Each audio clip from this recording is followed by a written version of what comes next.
Pour nous commenter cette première course de biathlon. Plaisir partagé, Messaoud, Marie-Laure et tous nos téléspectateurs sur la chaîne L'équipe. On reprend donc nos habitudes avec ce relais féminin. C'est le dernier relais féminin de cette saison 2021-2022. Alors la semaine prochaine, il y aura des relais mixtes comme vous en avez l'habitude, mais c'est relais par genre, féminin aujourd'hui et masculin demain. Ce sont les derniers. On va donc délivrer à l'issue de ces courses le petit globe du relais et les Françaises sont donc les mieux placées pour y parvenir. Il leur suffit de terminer dans le top 8, peu importe les résultats des autres nations, pour l'emporter. Et c'est Anaïs Bescon qui va lancer ce relais féminin. Exactement la même compo que sur les Jeux Olympiques. Les Françaises étaient passées à côté, contrairement aux Suédoises. À gauche d'Anaïs Bescon, à sa gauche, vous à votre droite avec la combinaison jaune. Les Suédoises, championnes olympiques, sont bien là. Oui, donc logiquement, si les Françaises terminent la course, normalement elles devraient y être dans ces 8 premières. On va souhaiter que ça se passe bien. Et puis on va surveiller quand même avec attention le retour de Tendrevold dans ce relais. Les Norvégiennes qui ont quand même été malchanceuses sur ce relais olympique. Elles avaient dû se passer de Ingrid Tendrevold qui avait arrêté. Là ça va pas être la même chose, elle fait partie de l'équipe. Alors ils l'ont quand même placée en toute dernière de cette course. Peut-être parce qu'ils veulent la préserver, ou en tout cas que sa course n'ait pas d'influence sur celle des autres si elle se sent à nouveau pas bien. Ce sera donc peut-être l'inconnu à suivre tout à l'heure lorsqu'on sera avec les dernières relayeuses. Marthe Olsbourg-Heuseland, leader du classement général féminin, habituée à ce poste de 4e relayeuse, commence donc ce relais. Vous l'avez vu avec sa combinaison rouge et noire. Elle est à droite de l'image avec son dossard numéro 3. Cette équipe de Norvège, donc Marthe Olsbourg-Heuseland, première relayeuse. Elle avait déjà testé cette position-là à Ruhpolding cette saison. Oui, on est donc vraiment sur un relais... après le relais des Jeux Olympiques. C'est vrai qu'on avait beaucoup de choses sur les relais tout au long de cet hiver, mais il ne faut pas oublier que tous les relais qui étaient avant les JO, c'était avant tout des relais de préparation. Donc rarement on a eu les quatuors, les compositions d'équipes parfaites. Il y avait parfois des impasses, il y avait parfois des équipes qui étaient alignées avec le quatuor qui ensuite seraient utilisées sur les Jeux Olympiques. Pour d'autres, on a joué aussi stratégique. Là, on est vraiment sur une course de reprise qui est importante pour tous ces biathlètes. On a eu énormément de pression pour préparer ces Jeux Olympiques pendant plusieurs saisons. On avait aussi cette épée de Damoclès avec le Covid qui faisait peur à tout le monde. Donc là, on voit, on en a parlé dans l'avant-course, on est maintenant sur des biathlètes qui sont un peu plus relâchés, qui vont pouvoir profiter de leur sport pleinement. Mais bon, malheureusement, quand même, on a cette pensée pour les Ukrainiens, pour l'Ukraine, aussi pour certains Russes qui ne partagent pas les mêmes idées que leurs dirigeants, en tout cas toutes ces personnes qui sont prises dans ce conflit et qui du coup ne peuvent pas participer à cette jolie fête que nous, on va pouvoir suivre aujourd'hui. 17 équipes sont au départ. Si on prend le dernier relais de la Coupe du Monde, c'était à Antols. Il y avait 21 équipes au départ. Les absents, vous venez de les citer, Alexis, donc les Russes et les Biélorusses qui ne sont pas autorisés à concourir par la Fédération internationale de biathlon. Les Ukrainiennes ne sont donc pas là également aujourd'hui, n'alignent pas d'équipe. Et puis pas de Chinois et pas de Coréens, de Sud-Coréens non plus sur cette étape de Kontiolahti. Alors ce site de Kontiolahti qu'on connaît bien, on a déjà vu de nombreuses reprises sur la chaîne. Parfois c'est en début de saison, parfois c'est pour les championnats du monde, parfois c'est en fin de saison. Là on est donc plutôt en fin de saison. Il va quand même y avoir un beau gros bloc de 3 semaines là pour tous ces biathlètes et toutes ces biathlètes. Donc c'est sûr, sur la première course peut-être il faut se remettre dedans, mais derrière après tout le monde va bien retrouver le rythme. Marie-Laure l'a dit, il y a des belles choses à aller chercher sur cette fin de saison. Se rattraper pour ceux qui ont raté leurs Jeux Olympiques, prendre de la confiance pour les plus jeunes, passer des caps en vue de la saison prochaine. Peut-être les dernières courses aussi de certains biathlètes ou de certaines biathlètes qui vont arrêter ensuite à la fin de cette saison. Il y a beaucoup de monde qui risque d'arrêter. On est comme chaque année sur ces dernières courses après les Jeux Olympiques. C'est souvent synonyme de fin de carrière pour les plus âgés qui décident ensuite de passer à autre chose. On suivra ça sur ces 3 dernières épreuves. Il y en a qui l'ont déjà annoncé. C'était le cas par exemple tout à l'heure d'Eric Lesser. Il y en aura d'autres certainement. Et on suivra ça. En tout cas pour l'instant, c'est Anaïs Bescon qui est devant, aux côtés de Marthe Olsbourg-Heuseland, au sommet de la principale difficulté de cette piste ici à Kontiolahti, cette grosse montée hyper raide. C'est la piste de 2 km que sont en train d'emprunter toutes ces filles. 2 km à parcourir 3 fois, ça fera 6 km au total et 2 passages sur le pas de tir. Et oui, effectivement, ce grand mur typique de Kontiolahti que l'on vient donc de passer pour toutes ces filles et que vous venez de découvrir et peut-être de vous dire ah mais oui c'est vrai, on l'a déjà vu, c'est ça Kontiolahti. Et bien voilà, bienvenue en Finlande donc pour cette toute première course de cette étape, 8e étape de Coupe du Monde. Anaïs qui se place en patronne, elle a envie de bien le commencer ce relais. On voit l'allemande et l'italienne qui sont un petit peu derrière. Là on essaye de repérer les équipes qui sont parmi les équipes favorites qui pourraient normalement jouer le podium. Les Suissaises bien placées avec Elisa Gasparin qui s'est mis juste derrière Anaïs. Juste derrière elle on retrouve la Finlande, la Norvège, la Suède. Et là on est sur du plat désormais. On va en direction du pas de tir. On s'y retrouvera très très vite.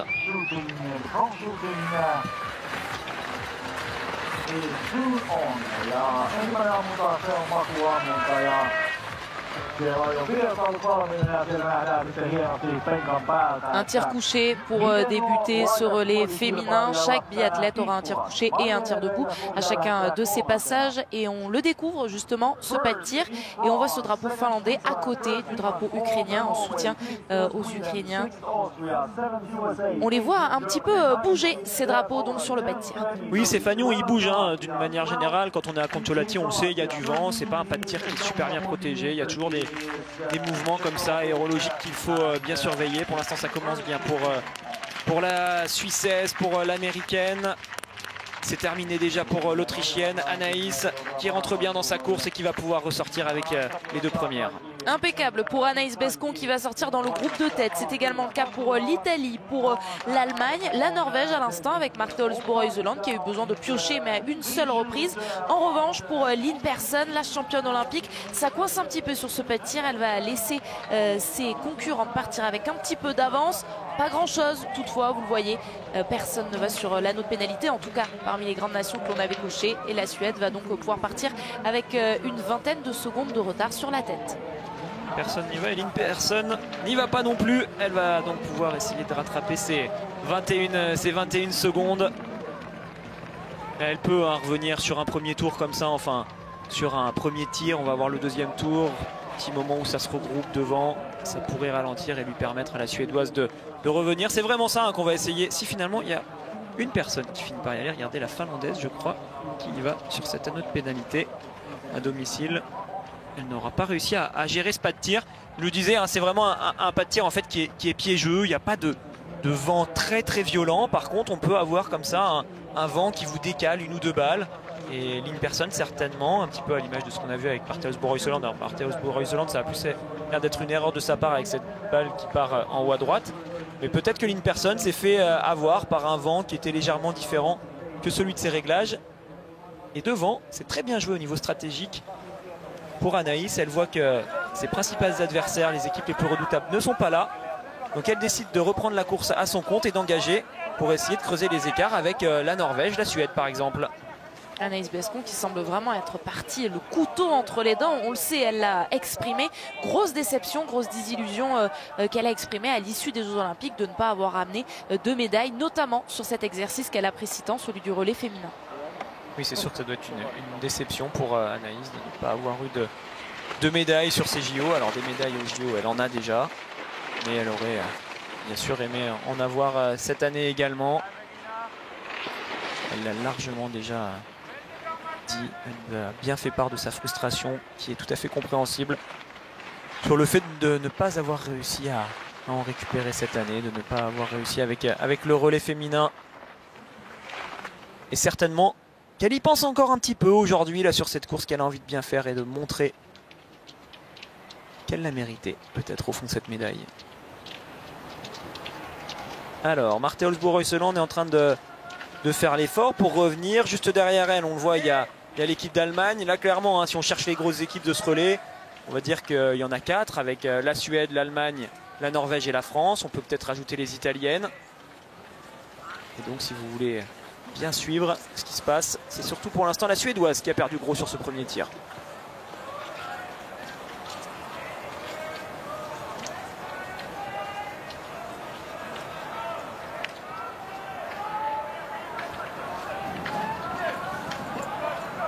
C'est Marie Eder qui est ressortie 17e. Et d'ailleurs, Marie Eder, si je dis pas de bêtises, il me semble qu'elle s'entraîne depuis maintenant un bon petit moment avec l'équipe de Biélorussie. Elle est très amie avec Aline Bekava. Peut-être que le fait que les Biélorusses ne soient pas là aujourd'hui, ça peut avoir une influence sur sa course. On ne l'a pas vu encore, en tout cas, passer au précédent intermédiaire avec le dossard 16. C'était Paulina Fialkova pour la Slovaquie qui est passée avec cette trentaine de secondes de retard. Retard donc sur Anaïs Bescon et cette équipe de France que l'on voit aux avant-postes. Dans cette difficulté, une nouvelle fois, elles sont en train de la franchir pour une deuxième fois. Et il y aura un troisième et dernier tour pour toutes ces biathlètes. On suit la remontée de Lynn Persson qui, elle, a eu besoin de plusieurs balles de pioche, 2 très exactement, avant de pouvoir reprendre. Et elle vient de tomber en plus dans cette montée. Oui, elle s'est accrochée avec ses bâtons ou avec une concurrente qui était juste à côté. Et clairement, hein, là, le plan de caméra ne traduit pas la réalité de cette montée.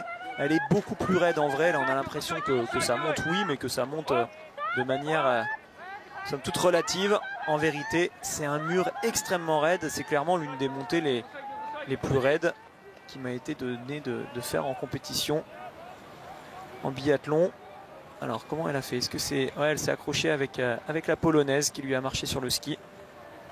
Et ça, à chaque fois, bah voilà, ça vous oblige de mettre le genou par terre. Elle qui était déjà en train de forcer pour revenir, elle va reperdre quelques petites secondes précieuses.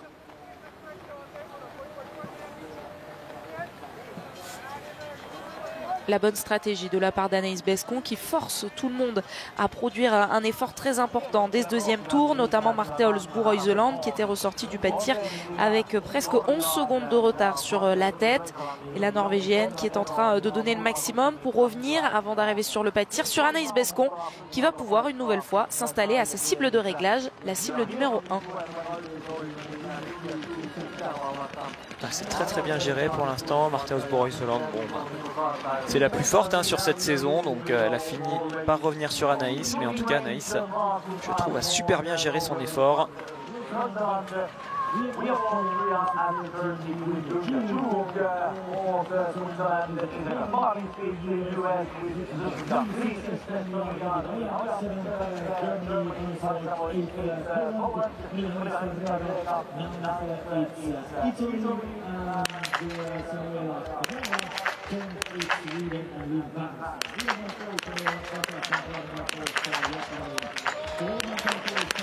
Et l'Autriche qui va nous refaire le numéro du premier tir. Et non, il n'y aura pas de 5 sur 5 pour l'instant pour toutes celles qui sont devant.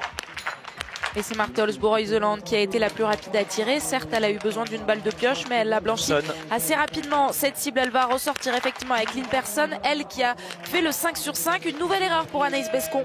Qu'est-ce que c'est bien géré de la part de la Suédoise qui était dans la difficulté suite au premier tir, qui finalement parvient à reprendre quelques secondes sur la piste, qui fait un 5 sur 5. Elle ressort désormais troisième. Anaïs aura dû passer par plusieurs balles de pioche, mais ça va, elle est là, elle toujours aussi au contact du podium, c'est ça le plus important. Et puis en même temps, on a les Allemandes qui sont en train de coincer.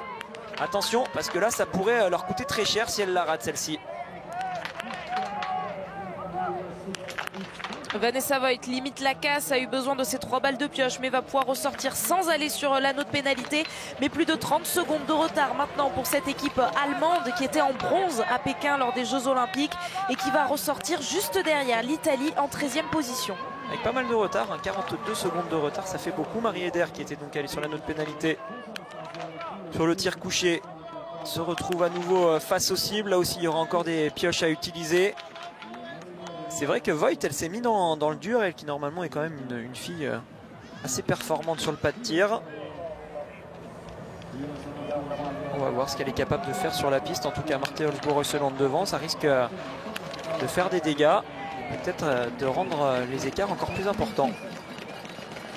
Il a fait des dégâts, mine de rien, ce tir debout, alors qu'on voit l'impact des balles d'Anaïs Bescon. Une seule nation a réussi le 10 sur 10. C'est la nation de Galina Vishnevskaya pour le Kazakhstan.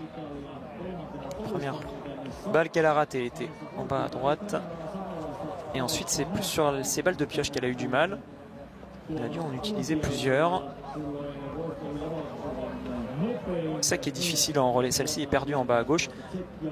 Sur une course individuelle, quand on fait un 4 sur 5, on repart tout de suite. On n'a qu'un seul tour de pénalité à faire. Par contre, en relais, il faut continuer de tirer pour utiliser toutes les balles de pioche et réussir à faire descendre cette palette. Donc elle a dû s'y reprendre à 2 fois Anaïs avant de pouvoir repartir en chasse derrière la Suède et l'Autriche. On devrait normalement voir apparaître la combinaison bleue. 15 secondes de retard. Très précisément, ça c'était l'écart à la sortie du pas de tir pour Anaïs Bescon sur Marthe Olsbu. Royseland, et bien voilà, un nouvel intermédiaire va nous permettre d'analyser très précisément si Marthe Olsbu Royseland est en train d'aller fort sur la piste pour augmenter encore son avance face à ses poursuivantes. On retrouve Lynn Persson qui s'est bien replacée.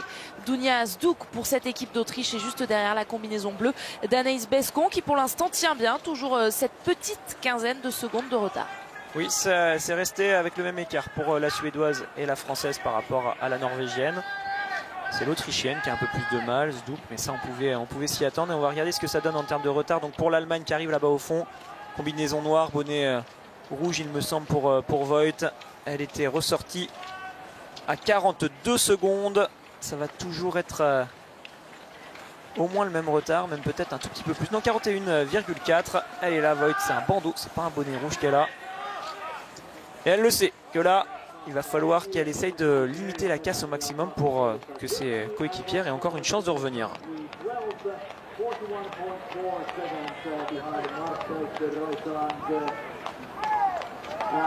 Marthe Olsbu Royseland qui ne s'économise pas dans ce dernier tour. Le staff norvégien qui a fait le choix avec la biathlète de la positionner en première relayeuse. C'est assez rare mais ça a déjà été le cas cette saison, on vous l'a dit, et pour l'instant c'est un pari gagnant. Donc elle va donner le relais en tête, s'il n'y a pas d'accident d'ici là, à Tiril Lekhoff qui sera la deuxième relayeuse pour cette équipe de Norvège. Allez, toujours cette quinzaine de secondes de retard pour Anaïs Bescon. Oui, il peut y avoir plusieurs raisons qui expliquent le fait que Royseland soit devant comme ça. Je le disais, Tendrevol, c'est quand même l'inconnu de ce relais. Vous vous rappelez, lors des Jeux Olympiques, elle a eu du mal à terminer l'une de ses courses. Derrière, elle est rentrée. Elle n'a pas participé au relais, donc elle n'a pas fait de course depuis un bon petit moment. Soit on a vraiment envie que Marthe Olsbu Royseland et Tiril Lekhoff soient à même de faire une course de préparation pour les courses qui vont arriver ensuite, et donc ça n'ait aucune influence par rapport aux résultats qu'auraient pu avoir les biathlètes précédentes. Et ben voilà, on les met devant, comme ça elles sont là, c'est elles qui sont livrées à elles-mêmes et qui font leur course à leur manière. Par contre, si on avait mis Tendrevol en tête et puis que finalement Tendrevol au bout du deuxième tour elle a à nouveau un problème qu'elle est obligée d'abandonner, on se serait retrouvé bien embêté avec une Marthe Olsbu Royseland et une Tiril Lekhoff qui n'auraient pas pu faire cette course de préparation qui est importante pour se remettre dans le rythme de la Coupe du Monde. Donc moi je trouve ça assez logique, ça peut être une des raisons, mais ça peut aussi être tout simplement une envie personnelle de la part de Marthe Olsbu Royseland que de prendre le départ et de se faire plaisir. Repasser une dernière fois devant ce pas de tir, ne pas s'y arrêter, il sert juste à terminer cette boucle avant de donner le relais. Donc Tiril Lekhoff est en train de se mettre en place, la deuxième relayeuse norvégienne qui attend Marthe Olsbu Royseland. La Norvège qui va être en tête pour ce dernier relais par genre de la saison. Dernier relais qui va donc délivrer un petit globe de cristal, et pour l'instant il est entre les mains de la France, puisqu'il suffit aux Françaises de terminer parmi les 8 premières et elle devrait passer ce relais en 3e ou 4e position. Anaïs Bescon, on la voit là, elle a réussi à passer l'Autrichienne, elle est juste derrière la Suédoise. Personne qui est toujours là au contact, on va voir ce que ça donne avec Magnusson pour la Suède. Et l'équipe de France super bien lancée dès ce premier relais par Anaïs Bescon. 12 secondes 4 précisément de retard pour Anna Magnusson pour cette équipe de Suède et pour cette équipe de France. Donc 17.2. Les deux Anaïs se sont bien touchées. Anaïs Chevalier-Boucher est sur la piste, toujours sur le podium. Nous on marque une petite page de pub et on se retrouve juste après pour la suite de ce relais.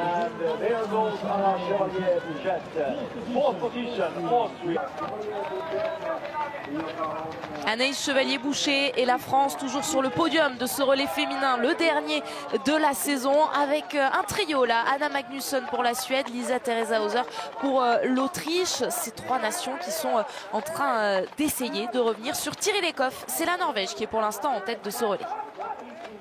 Et c'est l'Allemagne qui est dans la position de chasseur, de chasseuse. En tout cas, elle passe seulement à l'instant. Ince avec toujours environ 45 secondes de retard. C'est ce qu'on avait à la sortie du tir debout de la première relayeuse. On vient juste de passer le relais. Les Italiennes, on va les guetter également. car elles peuvent pourquoi pas y croire à ce top 5 au moins, peut-être le podium si ça se passe bien en toute fin de course. Mais Dorothea Viera, on l'a aperçue, elle était seulement au pied de ce mur, elle vient de passer à l'instant, elle est à 1,02. Cette équipe d'Italie actuellement en 13e position.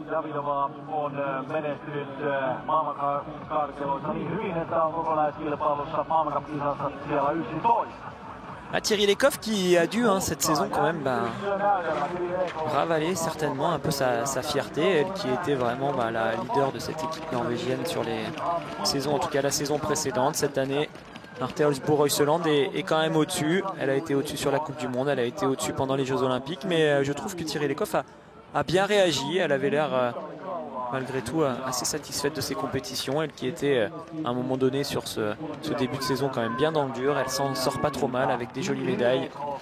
Et la possibilité de se faire plaisir sur cette toute fin de saison. Allez, première cible pour la Norvégienne juste avant que la France, la Suède et l'Autriche arrivent également sur ce pas de tir.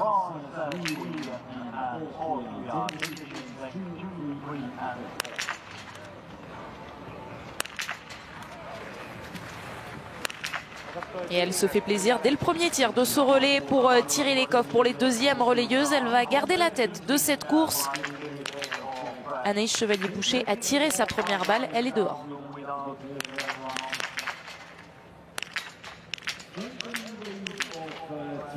Attention, 2 erreurs là, ça va faire un petit coup de pression pour Anaïs. Ça va repartir donc pour l'Autrichienne et la Suédoise. L'Allemande vient de s'installer.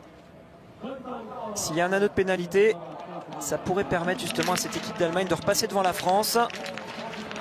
Ouais, il y aura un tour de pénalité pour cette équipe de France puisqu'il reste 2 cibles à blanchir pour Anaïs Chevalier-Boucher et pour ça elle ne dispose que d'une balle, l'autre n'est pas à l'intérieur non plus. Jean-Paul Giacchino derrière la jumelle qui est en train de donner les instructions au reste du staff. 2 tours de pénalité pour l'équipe de France. 2 tours, effectivement, ça fait beaucoup. Bon, on est dans quelque chose malheureusement qui pouvait peut-être nous tomber dessus. Anaïs en difficulté sur le relais olympique, se met beaucoup de pression sur ce relais qui suit. Et là, c'est pas du tout une question de niveau, ça sert à rien de lui en vouloir, ça sert à rien de vraiment penser qu'elle a encore une fois plombé tout ça. C'est le biathlon, ça fait partie de notre sport, ça arrive parfois quand on est dans un état d'esprit particulier par rapport à une discipline en particulier. Et voilà, ça peut se passer comme ça. Donc Anaïs, il faudra qu'elle en tire les enseignements. On se rappelle, on a vécu ça avec d'autres biathlètes, Garanitchev par exemple pour l'équipe de Russie dans le passé, Emilien plusieurs fois aussi sur des relais. À un moment donné, il était dans le doute et puis derrière il a trouvé les solutions. Donc bon, là en ce moment c'est le tour d'Anaïs. Ça passe pas aujourd'hui, mais n'oublions pas que c'est une grande championne qui nous amène parfois le sourire et on espère désormais que ses coéquipières seront capables de redresser un petit peu la barre pour revenir et rentrer dans le top 8 parce que c'est ça qui nous importe surtout aujourd'hui. Et oui, terminer dans le top 8 pour aller chercher ce petit globe du relais. Il suffit de faire ce résultat pour les Françaises, terminer parmi les 8 premières pour décrocher ce petit globe, peu importe le résultat des autres nations. Donc si elles ne sont pas dans le top 8, il faudra sortir la calculatrice, mais derrière sur ce classement, il y a donc la Suède et la Norvège, également la Russie en 2e position, mais vous le savez, si vous nous rejoignez seulement maintenant, on vous le rappelle, ni Russes, ni Biélorusses, ni Ukrainiennes aujourd'hui ne sont au départ de ce relais. Anaïs Chevalier-Boucher qui est donc ressortie avec 1 minute 30 de retard sur Thierry Lekhoff que l'on retrouve à l'image. Oui, elles sont à 40 secondes de la 5e place, les Françaises. Normalement pour le top 8 ça peut largement le faire quand on voit les filles qui restent. Et puis il reste surtout encore le tir debout pour ces relayeuses, donc il peut se passer pas mal de choses. Je l'ai dit en début de course, un pas de tir qui est particulier à Kontiolahti, toujours du vent dans tous les sens, et donc c'est surtout les couchers qui sont dangereux ici. Anaïs s'est fait avoir. Une fois qu'on a perdu le fil, qu'on ne sait plus vraiment où tapent les balles, c'est extrêmement difficile de se reprendre. Je vous le rappelle, en biathlon, les biathlètes quand ils tirent en coucher, ils doivent vraiment taper dans la partie du centre de la cible. Et en fait, ils n'ont aucun moyen de voir, on ne peut pas discerner à l'œil nu à quel endroit tapent les balles. Donc les entraîneurs, eux, le savent, ils le voient dans leurs jumelles. Par contre, ils n'ont pas le droit d'échanger avec leurs athlètes, ils n'ont pas le droit de le dire, sinon c'est la disqualification immédiate. Et donc Anaïs, à un moment donné, elle se retrouve avec des balles qui ne font plus basculer les cibles. Elle peut s'imaginer plein de choses. Est-ce que les balles vont taper en haut? Est-ce qu'elles vont taper en bas, à droite, à gauche? Parfois, c'est très difficile de s'y retrouver. Et donc voilà, ça peut expliquer qu'à aucun moment elle n'ait réussi à retrouver la bonne direction et que ça finisse avec 2 tours de pénalité. On a vu à l'image la combinaison bleue de Dorothée Avireur. Pour voir la combinaison bleue d'Anaïs Chevalier-Boucher, il faudra attendre encore un petit peu. Et puis une précision également, on a vu Jean-Paul Giacchino parler avec un talkie-walkie au reste du staff sur la piste. Vous vous dites peut-être, bah tiens, on n'entend pas crier Frédéric Jean au bord de la piste aujourd'hui. Et on pense à lui, Frédéric Jean, qui doit être en train de trépigner devant sa télévision. Pourquoi? Parce qu'il a été positif au Covid. Il n'a donc pas fait le déplacement ici à Contiolarty et on espère qu'on aura de bonnes nouvelles à partager avec lui à l'issue de cette course. Allez, c'est loin d'être fini pour les Françaises. Il reste effectivement encore pour ces deuxièmes relayeuses un deuxième tir, un tir debout qui interviendra dans quelques instants. Pour l'instant, on est dans cette grande montée. Norvège, Autriche, Suède, c'est toujours le podium. Alors je le disais tout à l'heure, on avait coché 4 équipes normalement pour jouer la victoire sur cette course. La France, la Norvège, la Suède et l'Allemagne. La France là vient de prendre pas mal de retard, donc désormais on se retrouve avec 3 équipes. Et dans cette bagarre entre la Norvège et la Suède, tiens, pourquoi pas pour la victoire. Alors les Autrichiennes, je ne les enterre pas du tout, hein, mais on sait, elles ont mis leurs 2 maillons les plus forts au début et on verra si elles sont capables de tenir sur l'ensemble des 4 biathlètes qui doivent composer ce relais. Par contre, si on regarde les compositions d'équipe pour la Suède et la Norvège, eh ben, on se rend compte que actuellement, avec la Suède, on est avec en quelque sorte le maillon faible, c'est-à-dire la biathlète qui est identifiée comme la plus faible de l'équipe, c'est Magnusson. Pour la Norvège, ce sera dans le relais suivant, avec celle qui s'élancera en troisième relayeuse, Idalienne, qui prendra la suite de Thierry Lekhoff. Donc c'est là qu'il peut y avoir peut-être un coup à faire pour les Suédoises et revenir sur les Norvégiennes. Mais déjà, il va falloir que Thierry Lekhoff réussisse ce tir. L'or sur le relais mixte, le bronze sur la poursuite, l'argent sur la mass start. Voici les 3 médailles qu'a réussi à ramener de Pékin Thierry Lekhoff à l'image, qui arrive donc sur le pas de tir pour ce tir debout.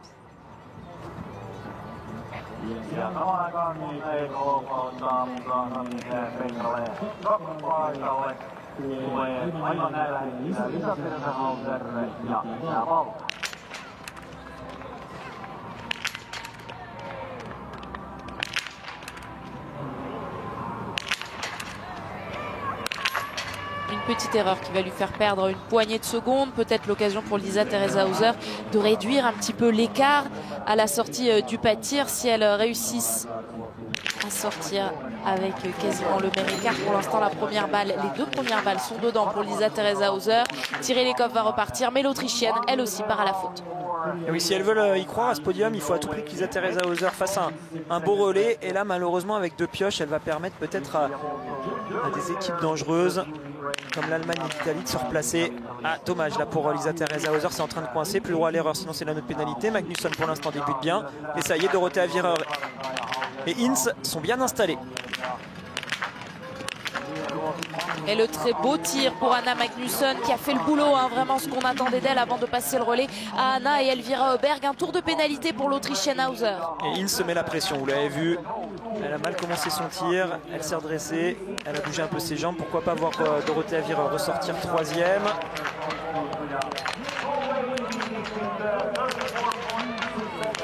C'est pas encore fini peut-être bien pour l'équipe de France, hein, pour le podium, car regardez l'Allemande, elle est en train de se rater. Il y aura un tour de pénalité, au moins pour Ince. Et ça y est, là on place Anaïs Chevalier-Boucher à la cible numéro 12. Et ben 2, comme Anaïs au tir précédent.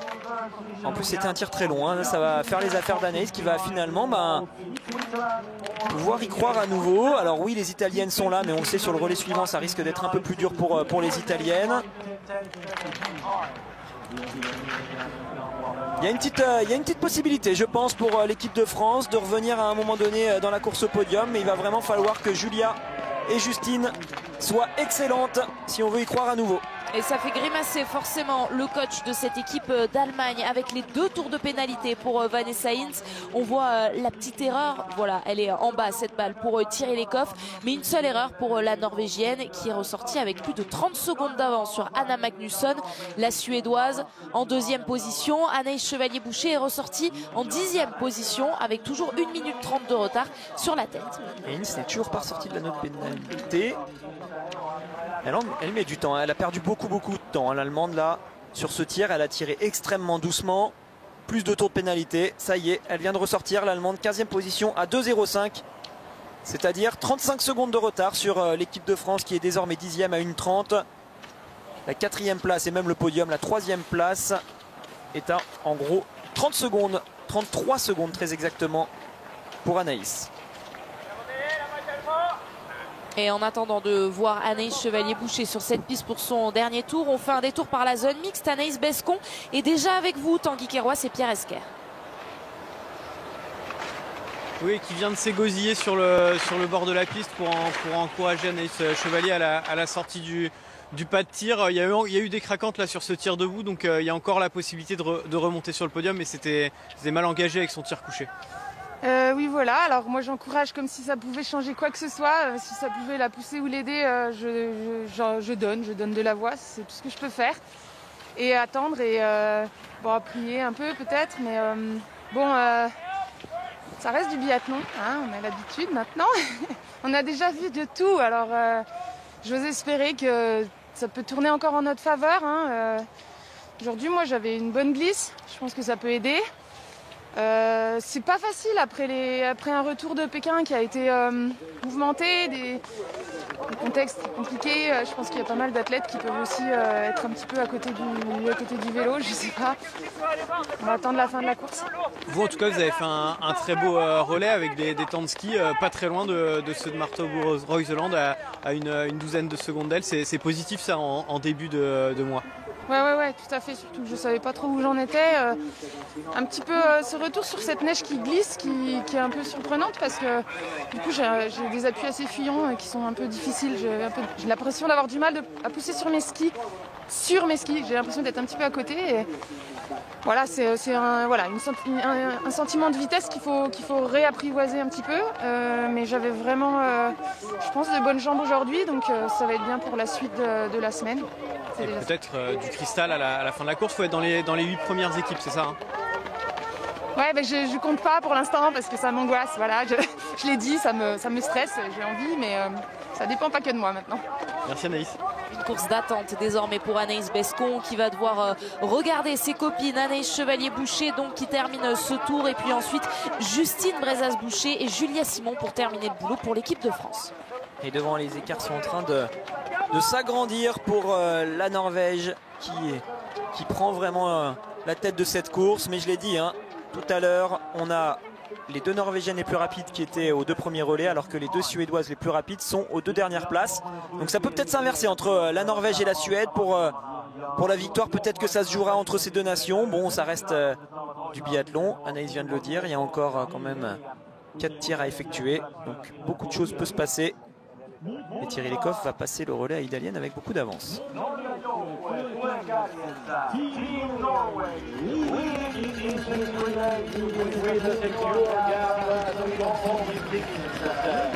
Elle est en place, Idalienne, pour recevoir le relais de la part de Thierry Lecoff. Et la pression est désormais sur cette jeune Norvégienne. Mais elle a de l'avance, elle a un petit matelas assez confortable que vient de lui offrir sa compatriote. Idalienne est sur la piste et regardez le chrono en bas à gauche, eh bien les secondes s'égrènent. Et pour l'instant, personne d'autre n'a passé le relais.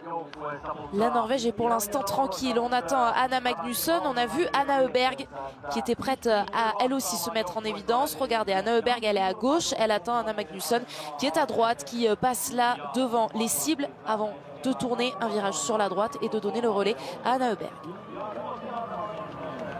Ensuite, il y aura 3 équipes d'outsiders qui vont arriver avec l'Autriche, la Suisse et l'Italie. Pourquoi pas y croire hein, avec cette équipe italienne là, qui fait quand même un super début de relais. On terminera avec Sanfilippo et Vitozzi. Donc ça peut largement tenir sur le podium. Ce sera plus difficile pour l'équipe suisse et pour l'équipe autrichienne. Et ensuite, on devrait avoir assez rapidement la France. Il faudra attendre normalement que le chrono indique environ 1 minute 40. 1 minute 45 peut-être au moment où elles passeront le relais. Là on est à 1:18 actuellement. Elles vont être donc ensemble toutes les 3, la Suissesse, l'Italienne et l'Autrichienne. Désormais 5 équipes de 3e relayeuses sont actuellement sur la piste. Et on voit Anaïs Chevalier-Boucher qui est en train d'arriver. Allez, vite passer le relais pour passer à autre chose. Essayer de se relancer dans cette course. Et pourquoi pas revenir en toute fin de course sur sur une 3e place qui serait à ce moment-là de la course, bah forcément un super résultat. Car là pour l'instant on en est loin. Go Justine. La championne olympique de la Mastart est sur la piste et tous les espoirs reposent sur elle désormais pour l'équipe de France. 8e, on tourne une page de pub, on se retrouve juste après.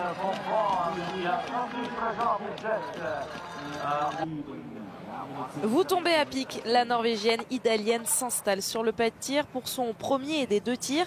On est au moment des 3e relayeuses dans ce relais féminin. C'est Justine Brezas-Boucher qui est sur la piste pour la France et qui est repassée en 7e position. On va beaucoup vous le répéter dans cette fin de course. 7e position, ça veut dire petit globe de cristal pour l'équipe de France. Et un peu plus de vent que sur les tirs précédents. Il va falloir jouer avec ça, cette première balle. Et cordon en bas. Celle-ci était bien mieux. Un peu plus haute. Ça va. Là, ça a l'air d'être pour l'instant correct pour Idalienne. Sur la piste, elle s'est fait rattraper. Elle s'est fait reprendre 10 secondes par Anna Heuberg, la Suédoise, qui va arriver à son tour sur le pas de tir. Il y aura en gros 35-40 secondes de retard entre les deux.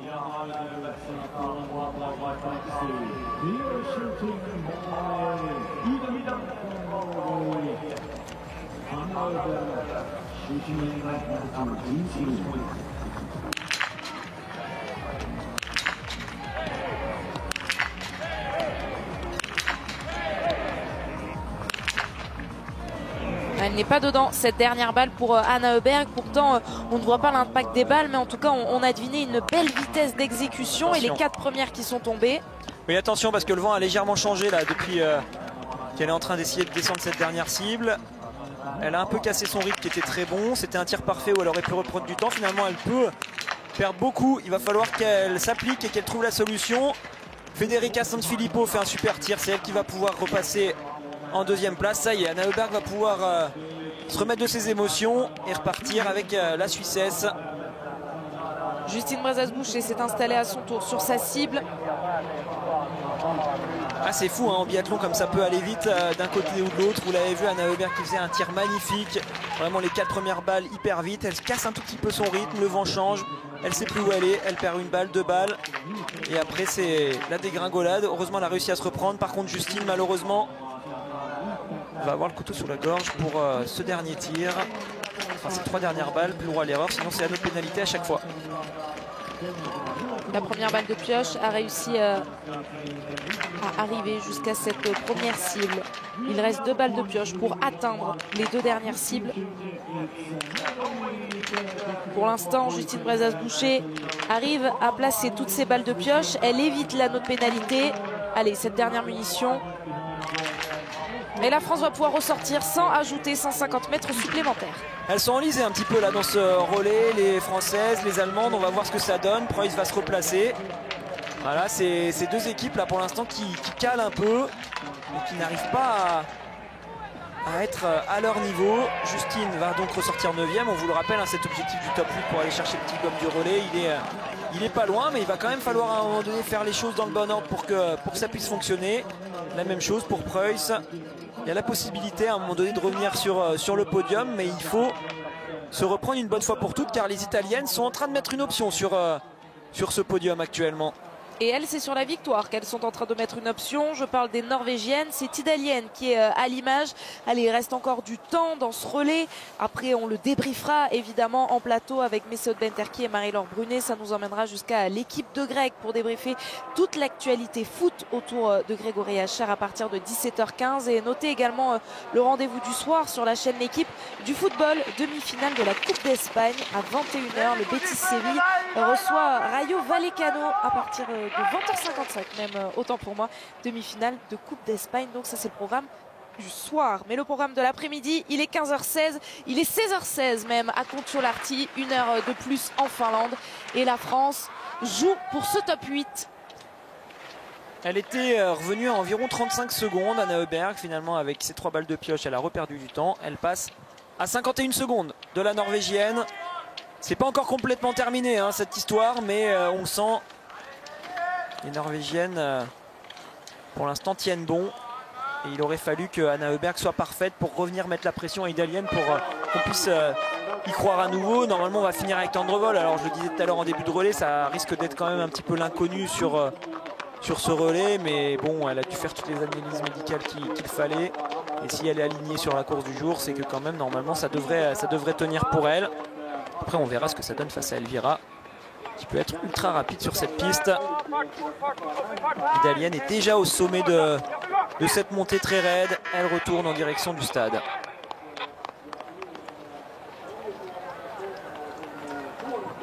Idalienne, la norvégienne, qui est des grands rendez-vous dans ses relais féminins. Souvenez-vous, à Pokluka la saison dernière sur les championnats du monde, elle faisait partie de la composition de cette équipe norvégienne qui avait remporté l'or mondial. Et puis elle était également dans la composition du relais de ces Jeux Olympiques.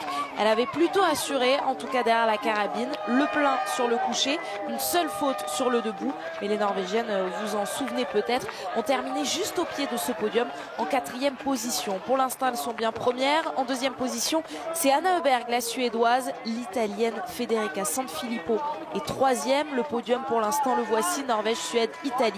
Et puis la pression avec 10 secondes environ.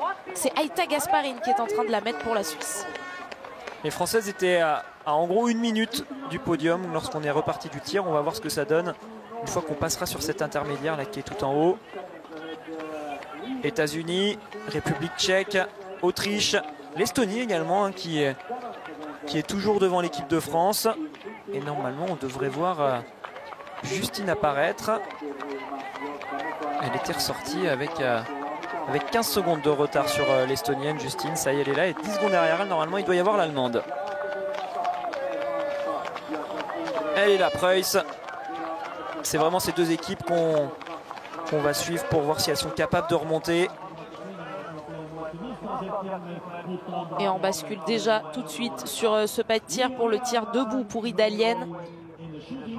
Garder la tête pour cette équipe de Norvège alors que ses autres concurrentes sont pour l'instant sur la piste à essayer de se battre pour grappiller un maximum de temps sur elle. Oh, encore un bon cordon à gauche qui bascule. C'est son 3e déjà depuis le début de la course. Allez, ça méritait quand même bien une balle dehors à un moment donné. C'est le cas.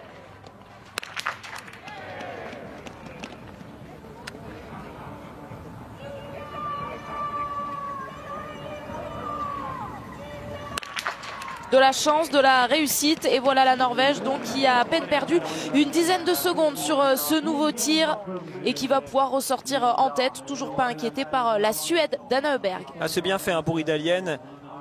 Elle méritait peut-être une petite sanction à un moment donné pour tous ces cordons, mais par contre elle s'est super bien reprise sur cette balle de pioche qu'elle met du premier coup. Allez, c'est maintenant qu'Anna Öberg doit être parfaite si elles veulent croire à la victoire. Elle s'est bien concentrée cette fois et la dernière balle a basculé contrairement à tout à l'heure. Elle ne reproduit pas les mêmes erreurs. La Suède va pouvoir repartir seule puisque Federica Sanfilippo part à la faute. Là on joue le podium désormais avec Aïta Gasparine et Federica Sanfilippo. La Suisse face à l'Italie. Il y a des erreurs, ça peut permettre, ça y est, c'est le tir décisif comme souvent. Vous voyez la Suède qui se replace, dangereuse pour la Norvège à 30 secondes. Et la France et l'Allemagne qui pourraient pourquoi pas profiter de ce tir pour revenir à une trentaine de secondes du podium. Justine Brezas-Boucher, on l'a vu en arrière-plan, elle vient d'enlever ses lunettes, elle va se préparer à tirer. En attendant, elles ont perdu du temps, mais elles vont pouvoir ressortir. Je parle de l'Italie et de la Suisse. Et Justine, c'est là qu'il faut un 5 sur 5. C'est la même chose pour Preuss si elles veulent se battre lors du dernier relais. Il faut réussir ce tir.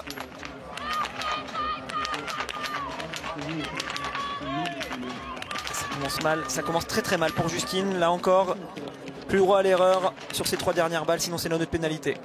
L'Estonienne va pouvoir ressortir, tout comme la Tchèque, l'Autrichienne, peut-être même l'Américaine avant Justine Brezas-Boucher qui a sauvé pour l'instant cette première balle. On voit également que l'Allemande est en difficulté comme Justine Brezas-Boucher avant elle, même s'il y a une faute de moins.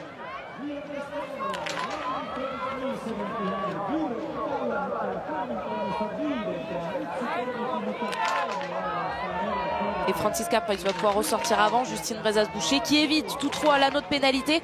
Le scénario du tir couché s'est reproduit. 3 balles de pioche, elle perd du temps en plus lorsqu'elle remet sa carabine sur le dos. Bon, on va peut-être commencer à regarder qui remporterait éventuellement le petit globe si elle n'était pas dans les 8. C'est vrai que ça nous semblait improbable avant la course, très honnêtement, que les Françaises ne terminent pas dans le top 8. Mais bon, là on voit que tir après tir, les petites erreurs s'enchaînent et donc ça fait que pour l'instant on reste en dehors de ce top 8. Alors on est à rien du tout hein, des États-Unis, une trentaine de secondes et ça se complique, il ne reste plus qu'une participante. Alors sur le tour, sur les skis, normalement Justine devrait pouvoir reprendre quelques secondes, mais Julia va quand même avoir une mission assez importante, il ne faudra pas qu'elle se rate.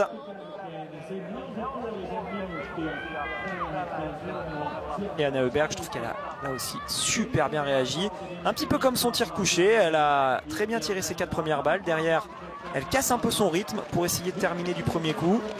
Ça n'a pas marché tout à l'heure sur le couché. Par contre là, c'était très bien fait sur son tir debout. 29 secondes de retard à la sortie du pas de tir face à la Norvège. Peut-être qu'il ne restera que 20 secondes quand on passera le relais.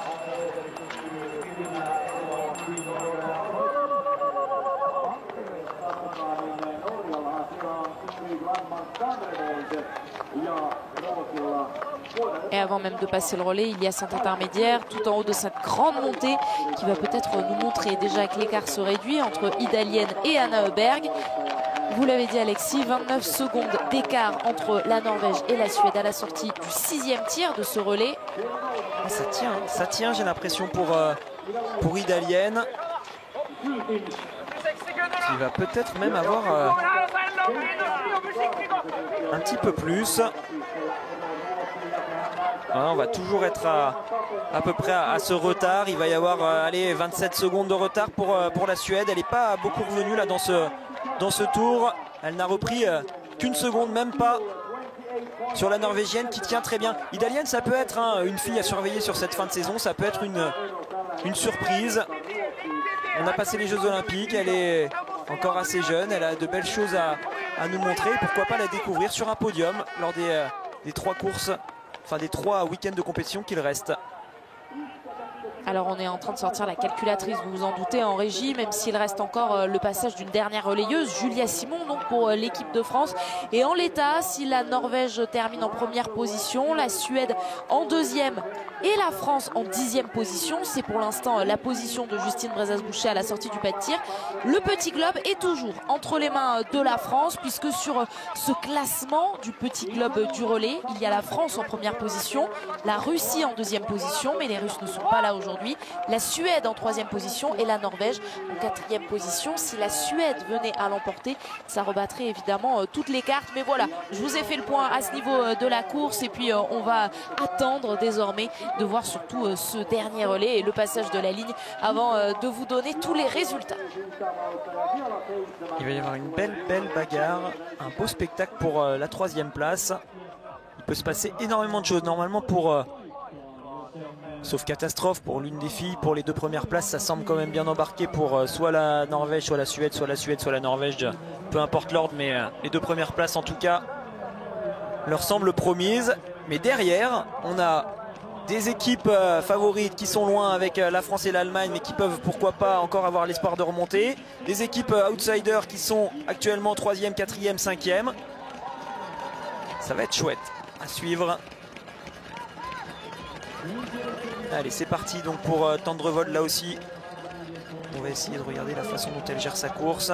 Elle qui est de retour aux affaires après une longue pause. Et elle va sentir la pression tout de suite d'une fusée du circuit, Elvira Heuberg. Et puisqu'on parlait des Jeux Olympiques, elle a brillé au jeu avec l'argent sur le sprint, l'argent sur la poursuite et puis l'or bien sûr sur ce relais féminin. Les championnes olympiques du relais s'élancent avec 28 secondes, 6 de retard sur la Norvège.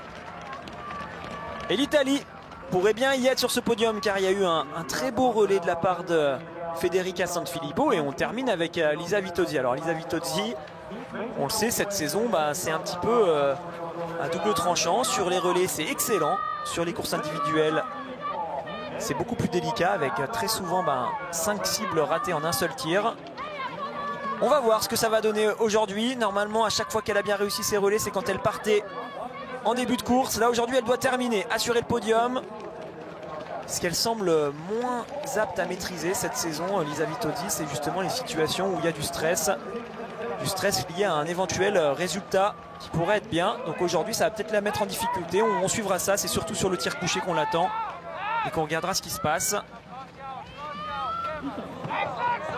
Aïta Gasparine a passé le relais à sa sœur Selina Gasparine. Selina Gasparine actuellement sur la piste en 4e position. La République tchèque est 5e. L'Autriche en 6e position. C'est l'Estonie là que vous voyez avec son dossard 9 et cette combinaison noire et bleue. Et puis derrière, c'est l'équipe de France et l'équipe d'Allemagne qui est en train de s'avancer. Alors derrière encore les États-Unis qui va se placer en 8e position.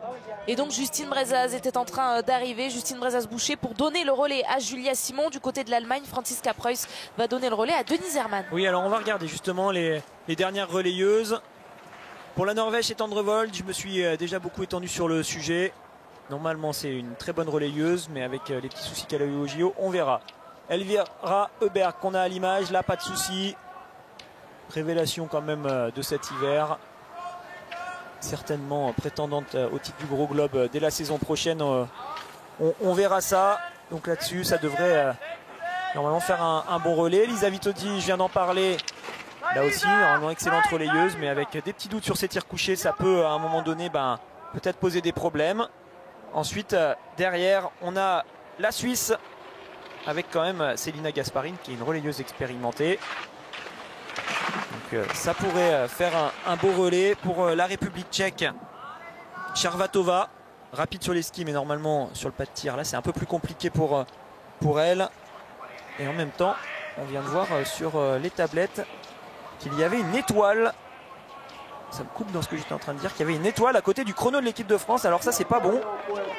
Donc cette petite astérisque, Alexis, ça augure peut-être d'une pénalité. Elle peut apparaître dans le cas du relais, là très exactement. Si par exemple il y a eu un mauvais passage de relais, on n'a pas l'information. Comme vous, on découvre ça sur nos datas.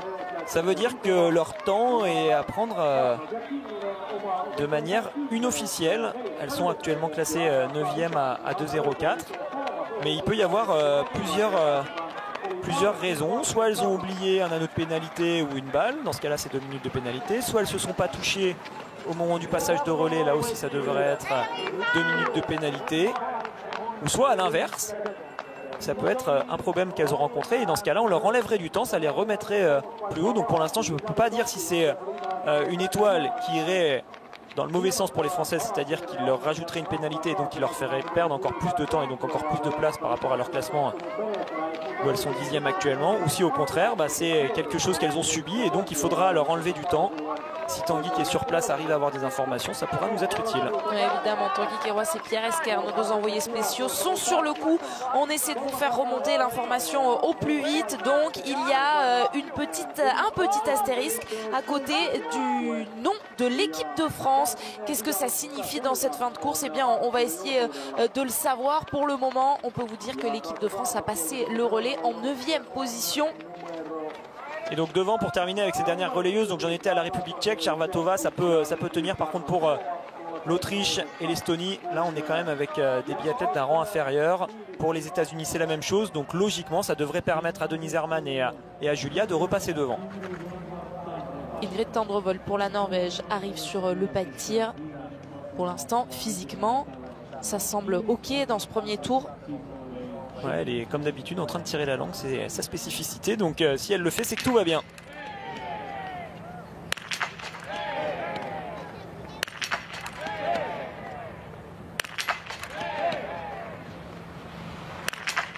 Avec quelques encouragements, elle va pouvoir ressortir de ce pas de tir toujours en tête. Elvira Heuberg s'installe.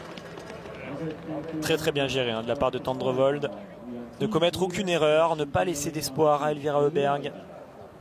Pour qu'elle ne reprenne aucune seconde sur le tir. Elle avait pris le relais à 28 secondes. Elvira, il y aura déjà 2 erreurs. Ça veut dire qu'elle va perdre à peu près 20 secondes le temps d'utiliser ses balles de pioche. Ça va redonner un bel avantage à Tendrevold. Vous voyez le temps de faire toute cette manipulation là à chaque fois, c'est à peu près 10 secondes de perdu.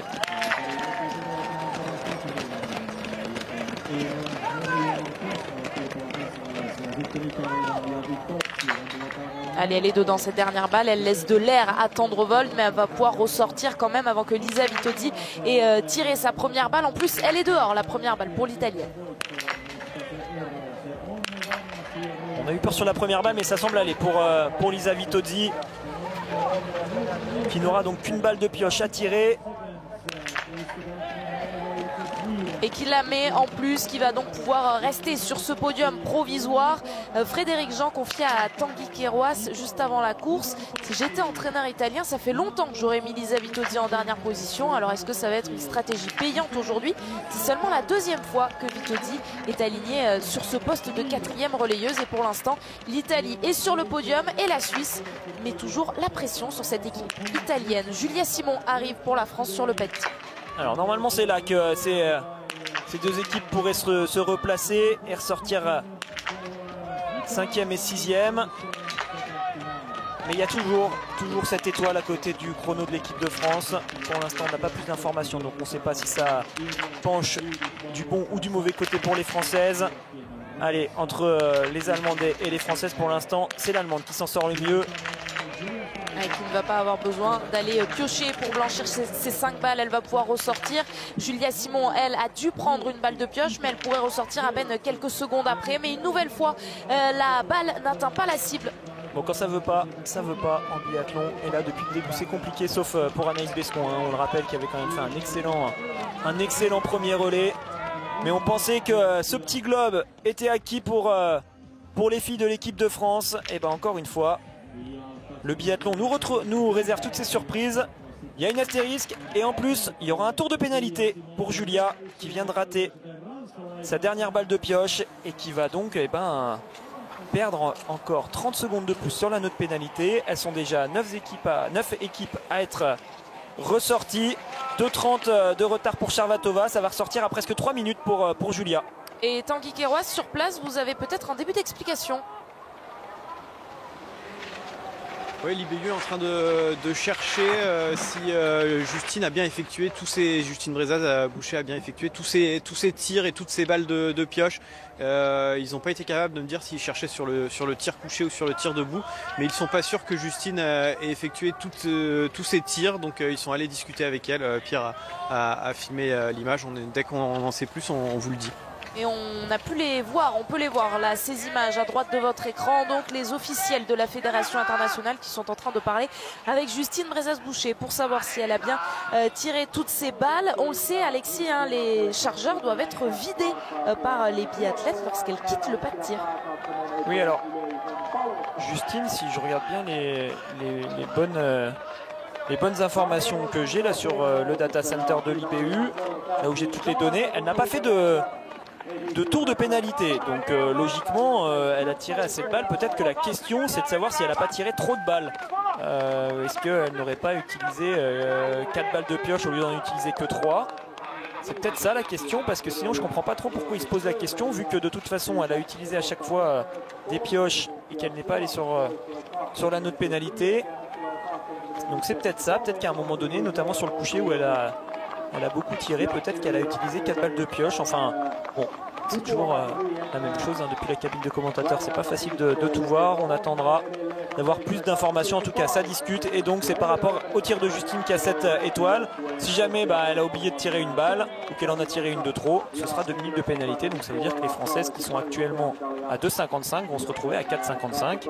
4,55, elles seront à peu près 14 ou 15e. Donc elles n'auront pas le petit globe a priori, enfin on verra, sauf si la victoire change devant. C'est ça. Pour l'instant on va regarder devant aussi, parce que ça va forcément changer le classement ensuite de la France sur le classement de ce petit globe entre la victoire pour la Norvège ou pour la Suède peut-être. On va donc attendre jusqu'au bout, décidément énormément de rebondissements dans cette course. Vous le savez, au début on avait un scénario très simple, il faut que l'équipe de France termine dans le top 8 parmi les 8 premières pour décrocher le petit globe. On était tranquille en plateau en avant-course, on disait mais évidemment elles vont faire l'équipe de France qui dispute aujourd'hui son 5e relais par genre en Coupe du Monde de la saison, et les 4 premières fois elles étaient sur le podium. Donc c'est quand même un scénario assez incroyable que l'on est en train de vivre. On va essayer de vous commenter cette course jusqu'au bout. Pour l'instant c'est le dernier tir donc que l'on va vivre, et la victoire peut-être au bout de la carabine d'Ingrid Tendrevold.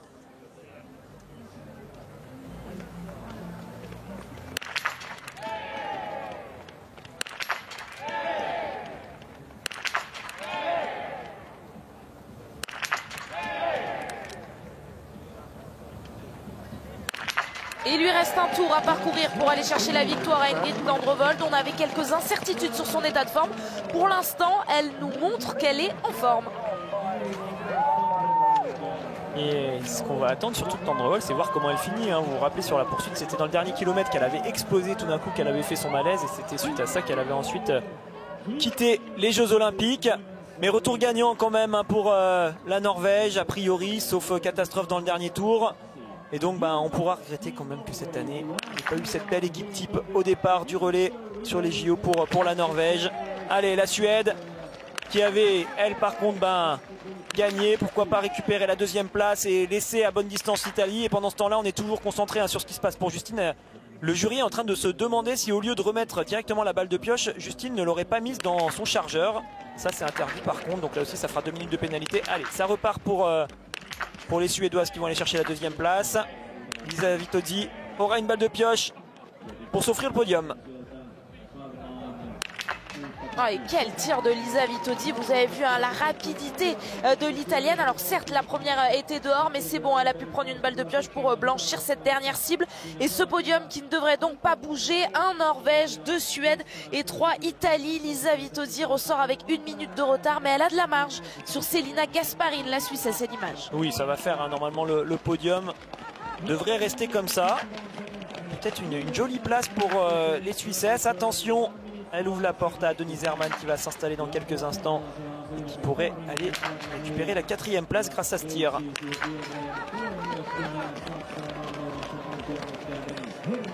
Donc on va pouvoir analyser en même temps ce qui s'est passé pour Justine. Regardez la balle de pioche, hop, la Suissesse elle l'a prise, donc on les voit bien les balles là qui sont les extra balles qui sont à côté de la culasse. On doit la prendre et la mettre directement dans le canon, on n'a pas le droit de la remettre dans le chargeur. Et c'est peut-être là que Justine a commis une erreur. Allez, il y aura un tour de pénalité pour la Suisse. Donc c'est l'Allemagne qui va ressortir dans le top 4.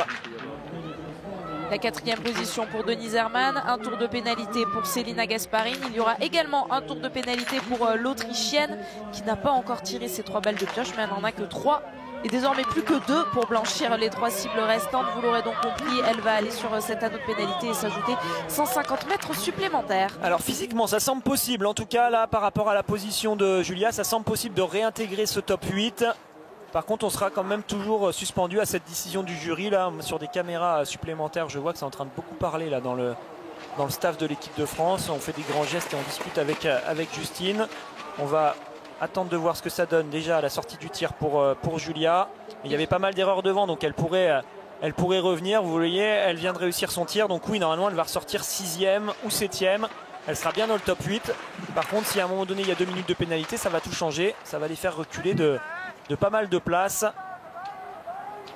Et je vous donne sa sortie. Pour l'instant, c'est Gasparin qui est sortie 5e à 2,27. Julia vient de ressortir 6e à 3,03. Juste derrière elle, il y a l'Autriche à 3,04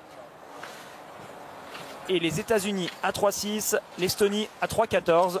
Donc voilà, vous le comprenez bien, si elles prennent 2 minutes de pénalité, elles seront en dehors de ce top 8. Et on va être suspendu donc désormais à cette décision de la Fédération internationale de biathlon. Cette décision de l'IBU avec toujours pour l'instant un petit signe à côté du nom de la France qui nous indique qu'il y a possibilité, qu'il y a une hypothétique réclamation pour l'équipe de France et donc qui pourrait être sanctionnée ou non. Pour l'instant, on va suivre le dernier tour avec Ingrid Tendrevold, toujours qui semble bien aux affaires et qui va terminer ce tour avec de l'avance. Elle est sortie avec 50 secondes d'avance sur Elvira Heuberg. Oui, le malaise qu'elle a eu pendant les Jeux Olympiques peut aussi s'expliquer par l'altitude qu'il y avait sur ce site de Pékin, par la neige qui était très lente, le froid, voilà, beaucoup de facteurs qu'on n'a pas ici. On est sur une altitude que Ingrid Tendrevold connaît beaucoup mieux, sur des neiges qui sont un peu plus rapides. Peut-être qu'on la verra à son affaire sur cette fin de saison. Elvira, elle, va pouvoir tenir à distance normalement. Lisa Vitozzi, l'italienne, qui va aller chercher une belle 3e place. 4e, ça devrait pas bouger avec l'Allemagne. 5e pareil avec la Suisse et 6e. Ensuite on devrait voir apparaître Julia. Et un beau podium pour cette équipe d'Italie. Je regarde sur les 4 premiers relais de Coupe du Monde de la saison. L'Italie n'était pas encore montée sur ce podium. On y avait vu la France, je vous l'ai dit, la Biélorussie, la Suède, la Russie également et puis la Norvège. Mais jamais l'équipe italienne, et c'est vrai que ça pouvait être une anomalie quand même. Et bien voilà, la stratégie payante pour ce staff italien et cette équipe italienne qui va monter sur le podium. Petit coup d'œil derrière de la part d'Ingrid Tendrevold. Est-ce que Elvira Heuberg est assez loin pour ralentir et pour passer tranquille en saluant les quelques spectateurs de cette tribune? Oui. Et la victoire de ce dernier relais féminin de la saison en Coupe du Monde. Et donc pour les Norvégiennes, Ingrid Tendrevold passe la ligne d'arrivée en première position et peut prendre dans ses bras Marte Olsbo-Reuseland, Thierry Lecoff et Idalienne. En attendant de voir Elvira Heuberg et Elisabeth Oddi passer la ligne d'arrivée, je vous redonne la main, Tanguy Kerouas. Tir de Oui, en fait, il s'avérerait que Justine, sur son tir debout, au lieu de prendre une balle de pioche, aurait pris son 3e magazine qui est normalement utilisé sur les exercices à 4 tirs. Donc, au lieu de mettre une balle manuellement dans le canon, elle aurait utilisé le 3e magazine. Donc, à vérifier sur les images sur le tir debout. Ouais, c'est ce que vous nous indiquiez déjà, Alexis. C'est donc une disqualification de l'équipe de France. Très bien, merci Tanguy pour cette information, disqualification ou non de l'équipe de France. Donc on est en train encore d'analyser ça et de faire les dernières vérifications par rapport aux images. Les images qu'on a sur les yeux, on va d'abord les commenter avec l'Italie, donc en 3e position. Derrière la Suède, Elvira Heuberg a passé la ligne d'arrivée en 2e. Et donc ce podium qui n'a pas changé, la joie de Dorothea Virar, Norvège, Suède, Italie. Alors on va dire qu'elles le méritent pour l'ensemble de leur œuvre, les Italiennes quand même. Elles ont été plusieurs fois au contact cette saison pour jouer devant.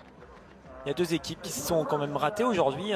Bien sûr cette équipe d'Allemagne qui va terminer 4e. Et puis on suivra ça avec l'équipe de France. Alors là c'est sûr que si Justine a remis un chargeur, c'est quelque chose qu'il ne faut pas du tout faire. Et dans ce cas-là elles vont être disqualifiées. En tout cas là c'est ce qui se passe. Elles ont disparu.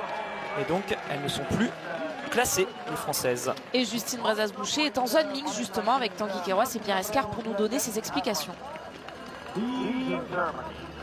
Oui, Justine, on a vu un astérix à côté de l'équipe de France. On a spéculé sur ce qui avait pu se passer. Le mieux, c'est que vous nous expliquiez ce qui s'est passé. C'est sur le tir debout. Ouais, sur le tir debout, en fait, on a le droit à 3 balles de pioche par tir.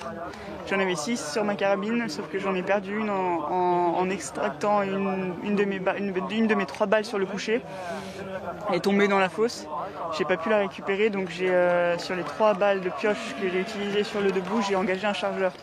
Je l'ai retiré le chargeur, donc il n'y avait pas de faute de sécurité, mais c'est pas dans la règle. Donc j'ai pas le droit de faire ça, je le savais pas. Maintenant que ça me paraît vraiment logique, mais dans le feu de l'action, j'ai juste voulu gratter du temps. Donc on est disqualifié. Ouais. C'est une disqualification, ils vous l'ont assuré l'IBU. Oh putain, oui.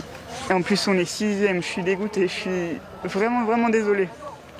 Parce qu'on aurait pu s'envoyer le globe du relais et par ma faute c'est pas le cas. C'était quoi la solution? C'était de sortir ce magazine, sortir une balle de ce magazine et la mettre dans le canon manuellement? Ouais, c'est ça. Merci Justine, c'est forcément compliqué, merci beaucoup. Incroyable, c'est terrible, c'est cauchemardesque ce relais pour l'équipe de France. Disqualifié donc et qui voit le petit globe de la discipline. Alexis, Anne-Sophie, on va prendre le temps évidemment de revoir les images. Marie-Laure Brunet et c'est déjà penché sur les images. Alexis, c'est terrible ce genre d'erreur. À chaud comme ça, qu'est-ce que vous dites Alexis? Aujourd'hui, clairement, les planètes n'étaient pas alignées pour l'équipe de France. On l'a senti dès le début de ce relais. Il y a eu des petits couacs un peu partout. On n'arrivait pas à revenir au contact. On a longtemps été en dehors de ce top 8. Finalement, Julia arrive à revenir, mais c'est trop tard car il y a eu un fait de course entre-temps. Et c'est ce que je disais tout à l'heure sur le plateau. Si elles terminaient la course correctement, normalement, elles auraient dû y être dans ce top 8. Et puis, ce qui pouvait les éjecter de ce petit globe, c'était une erreur technique. Aujourd'hui c'est le cas, une erreur qu'on n'a pas encore débriefée justement sur le plateau. Il y a tellement de règles en biathlon, il y a tellement de choses qui peuvent se passer que voilà, on est souvent confronté à des cas de figure qu'on n'avait pas encore connus. Donc là elle l'a bien expliqué. On a 6 balles de pioche sur sa carabine, on peut en mettre plus si on veut, mais en tout cas on a le droit d'en utiliser que 6 et 3 par tir. Et on doit les récupérer manuellement, les prendre sur la carabine, les mettre dans le canon pour pouvoir les tirer. On n'a pas du tout le droit d'utiliser un chargeur supplémentaire et de réengager en fait un nouveau chargeur. C'est ça qui va la pénaliser. En fait, ce qu'elle aurait dû faire, c'est facile hein, pour moi qui suis extérieur, ce qu'elle aurait dû faire, c'est prendre une balle dans son chargeur qui était supplémentaire. Elle avait un chargeur de plus. En fait, on met toujours un chargeur de plus au cas où on tombe. Si on en perd un, au moins il nous en reste un avec des balles à l'intérieur. Là, ce qu'elle aurait dû faire dans l'absolu, c'est prendre son chargeur, enlever une balle de ce chargeur et utiliser cette balle de manière individuelle pour la remettre dans son canon et non pas réenclencher un chargeur. C'est vraiment ça qui lui a été reproché par l'IBU. Et on le sait, hein, l'IBU ne rigole absolument pas avec toutes les règles qui sont liées à la sécurité. C'est bien normal, on utilise quand même des carabines, des armes qui peuvent être dangereuses. Donc le fait de réengager un chargeur de 5 balles, après ça peut mettre le doute à tout le monde de savoir si elle repart avec un chargeur vide ou pas. Et donc très logiquement, aujourd'hui, elles sont disqualifiées. Alexis, on va prendre le temps de réexpliquer tout ça, image à l'appui. On a isolé les images en question avec Marie-Laure Brunet également. Débrief complet pour ce relais à sensation. C'est terrible parce que l'équipe de France non seulement perd ce relais, mais perd le petit globe de la discipline. Toutes les réactions, toutes les explications, juste après une petite pause. A tout de suite, ça nous emmènera jusqu'à l'équipe de Greg, 17h15.